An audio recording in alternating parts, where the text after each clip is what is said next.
Ini mungkin menjadi perpisahan, tapi mudah-mudahan perpisahan sementara di antara kita semua, dimana insya Allah kalau tidak ada halangan dalam waktu dekat, saya sekeluarga akan kembali ke tanah air.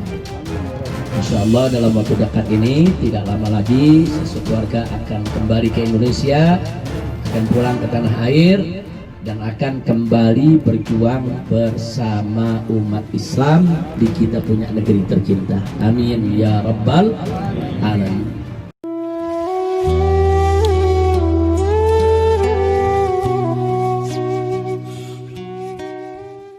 Wassalatu wassalamu ala rasulillah wa ala alihi wa sahbihi wa mawalah.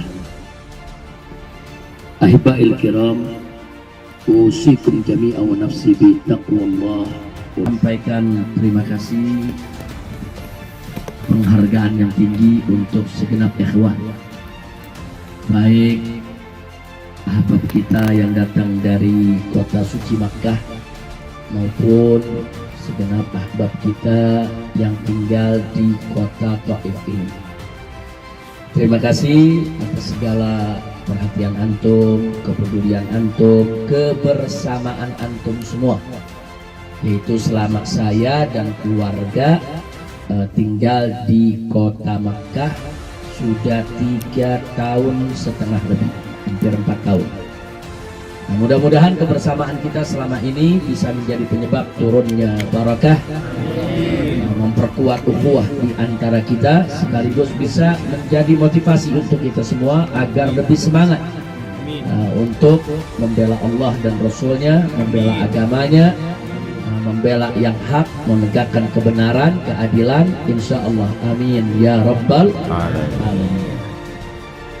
Nah, kemudian sebagaimana kita ketahui, malam hari ini kita kumpul di kota Taif ini dalam rangka silaturahim, sekaligus ini mungkin menjadi perpisahan, tapi mudah-mudahan perpisahan sementara di antara kita semua, dimana insya Allah kalau tidak ada halangan dalam waktu dekat, saya sekeluarga akan kembali ke tanah air.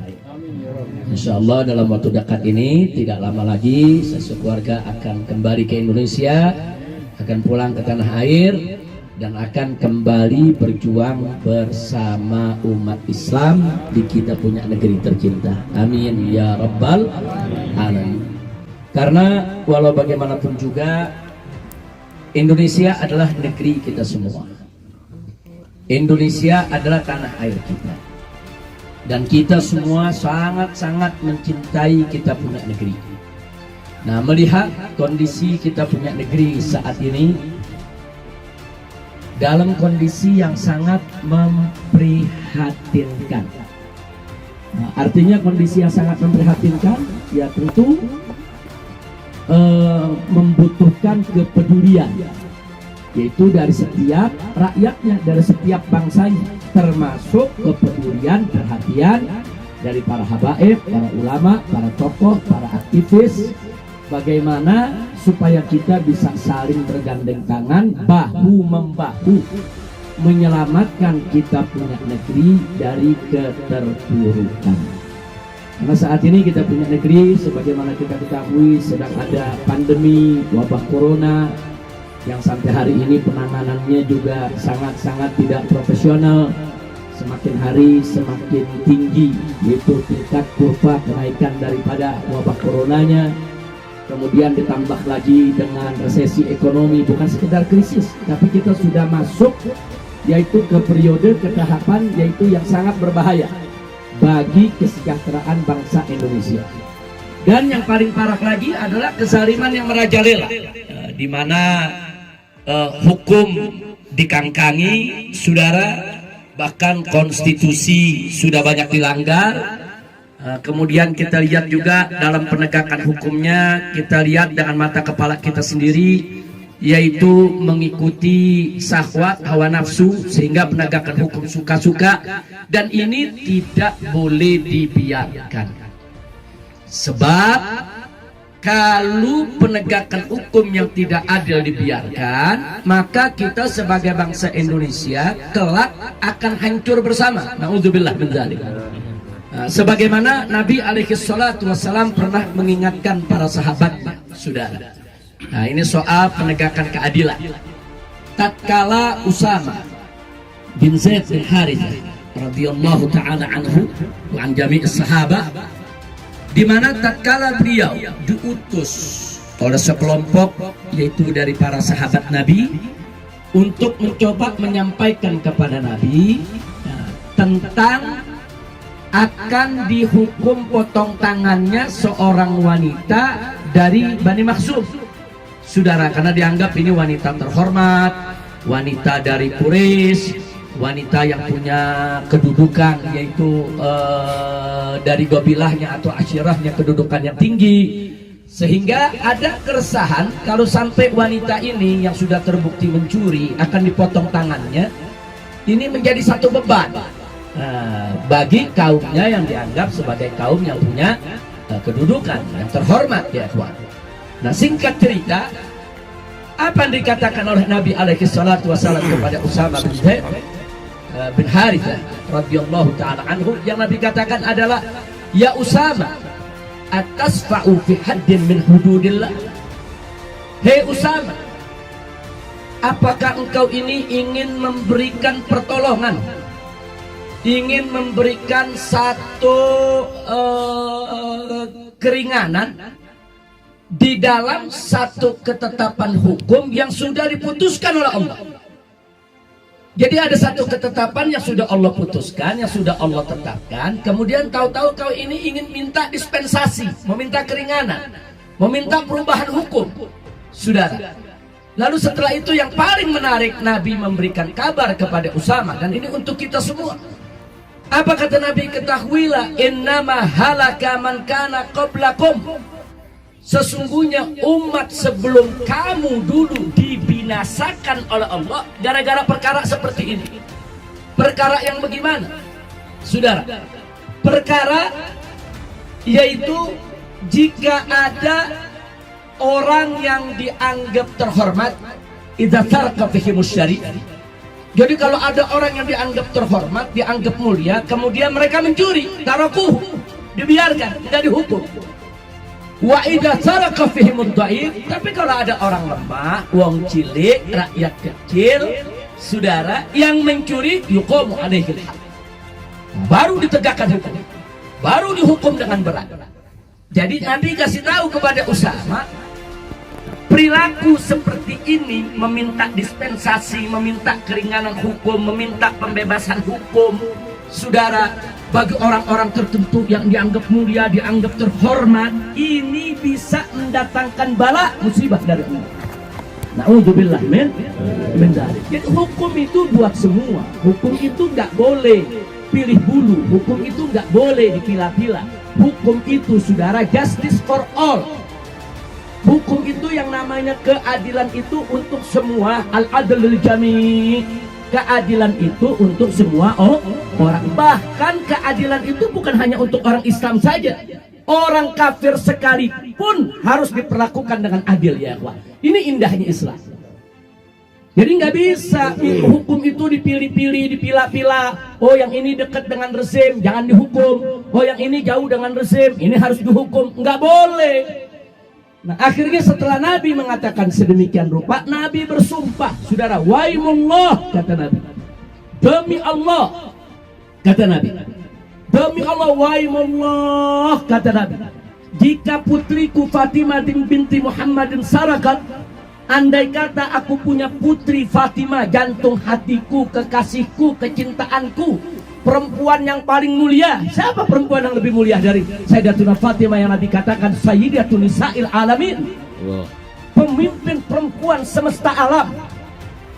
Sedemikian tingginya terhormatnya kedudukan Fatimah Zahra, tetap Nabi mengatakan laukanat Fatimah binta Muhammadin sarakat laqata'tu yadaha. Demi Allah, jika putriku Fatimah, yang tadi sudah kita sebutkan betapa mulianya Fatimah, betapa terhormatnya Fatimah, tapi kalau mencuri, demi Allah, laqata'tu yadaha, niscaya pasti akan aku potong tangannya. Subhanallah. Nah, kenapa Nabi menyampaikan ini ya ikhwan? Karena memang penegakan hukum yang adil itu merupakan syarat mutlak kesejahteraan, keberkahan suatu bangsa dan suatu negeri. Kalau penegakan hukum yang suka-suka, kalau penegakan hukum yang seenaknya yang terjadi di negeri kita dibiarkan akan hancur kita punya negeri.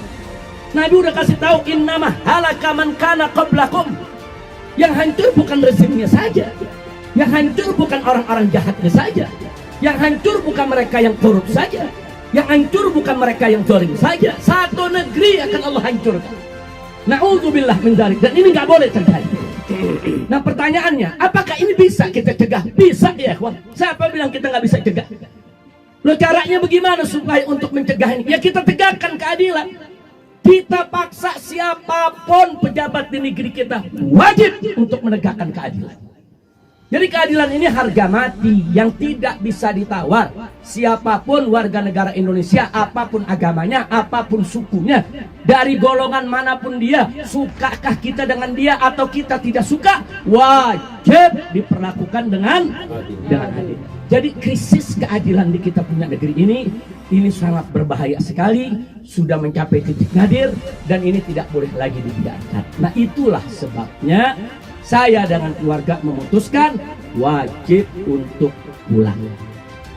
Jadi saya sebagai bangsa Indonesia, saudara saya sebagai warga negara Indonesia, saya sebagai saudara dari seluruh rakyat yang ada di Indonesia, nggak boleh saya biarkan itu terjadi ya ikhwan. Apapun resikonya, saya harus pulang, saya harus ajak rakyat dan bangsa Indonesia, ayo sama-sama kita tegakkan keadilan.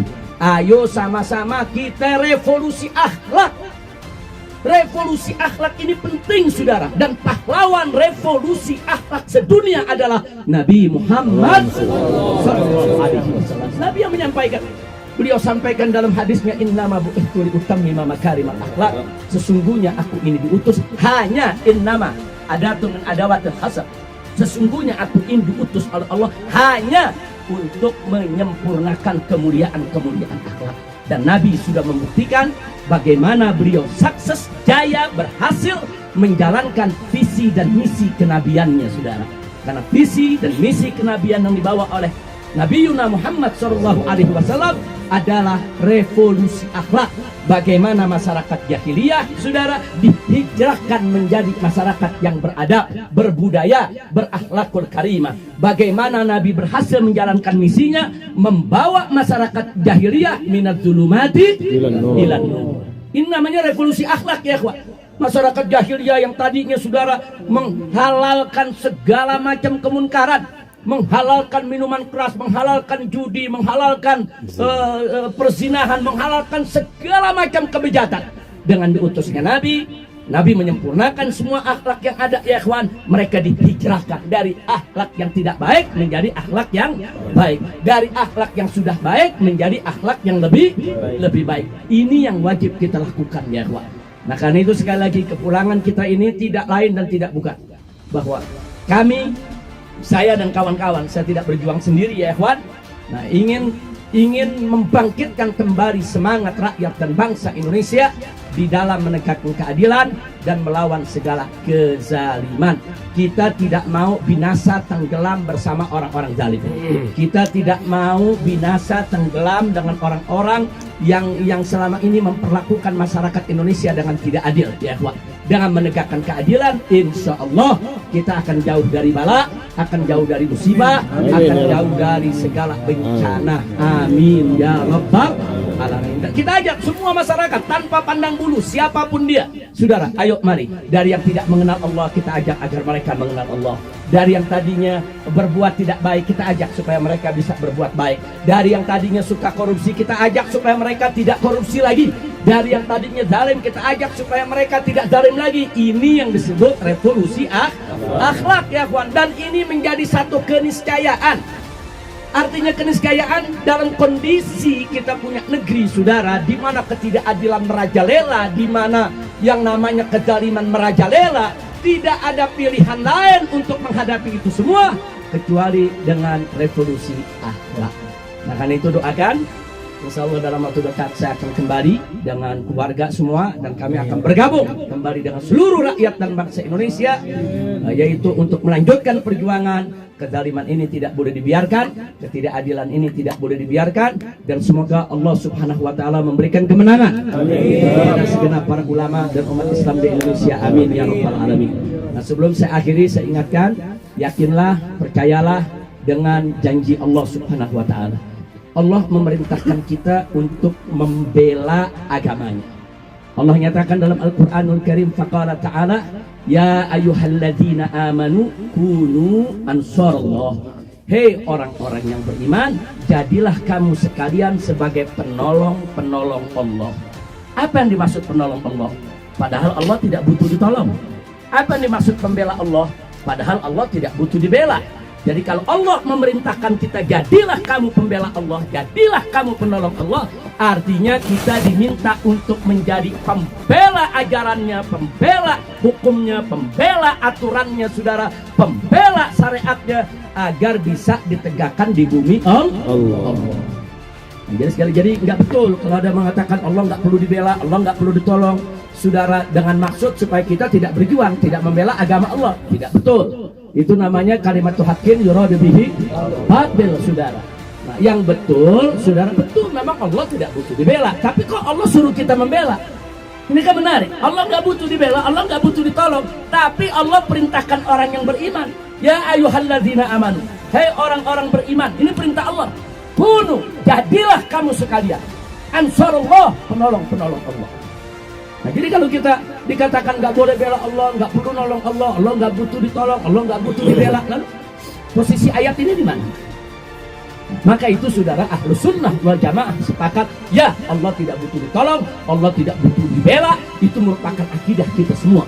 Tapi kalau Allah sudah memerintahkan kita untuk membela Allah, menolong Allah, berarti yang kita suruh dibela dan ditolong adalah hukumnya, ajarannya, aturannya, supaya bisa kita tegakkan dalam kehidupan, yaitu berbangsa dan bernegara kita, insya Allah. Nah, di samping itu ada janji Allah dalam ayat yang lain. Allah nyatakan, ya ayyuhalladzina amanu in tansurullah.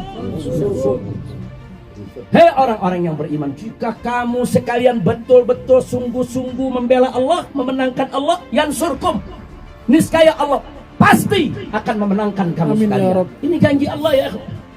Kenapa kita mesti ragu dengan Allah punya janji? Kenapa kita mesti pesimis, oh nanti perjuangan kita nggak menang? Kenapa kita mesti takut?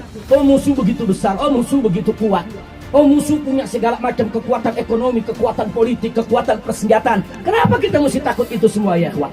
Kita memiliki Allah yang maha kuat, maha perkasa, maha besar, maha kaya, saudara. Nggak ada satupun yang mampu untuk menandingi kekuatan Allah Subhanahu wa taala. La haula wala quwwata illa billahil aliyyil azim. Dan di ayat lain, saudara, Allah ingatkan lagi buat kita semua, saudara, di mana Allah nyatakan, in yansurkumullahu fala ghaliba lakum.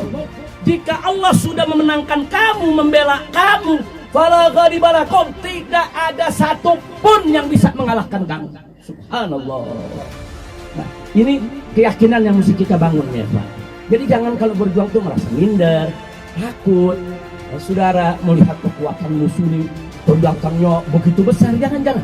Allah jauh lebih besar dari mereka, Allah jauh lebih kuat dari mereka, Allah jauh lebih kaya dari mereka, ya Pak.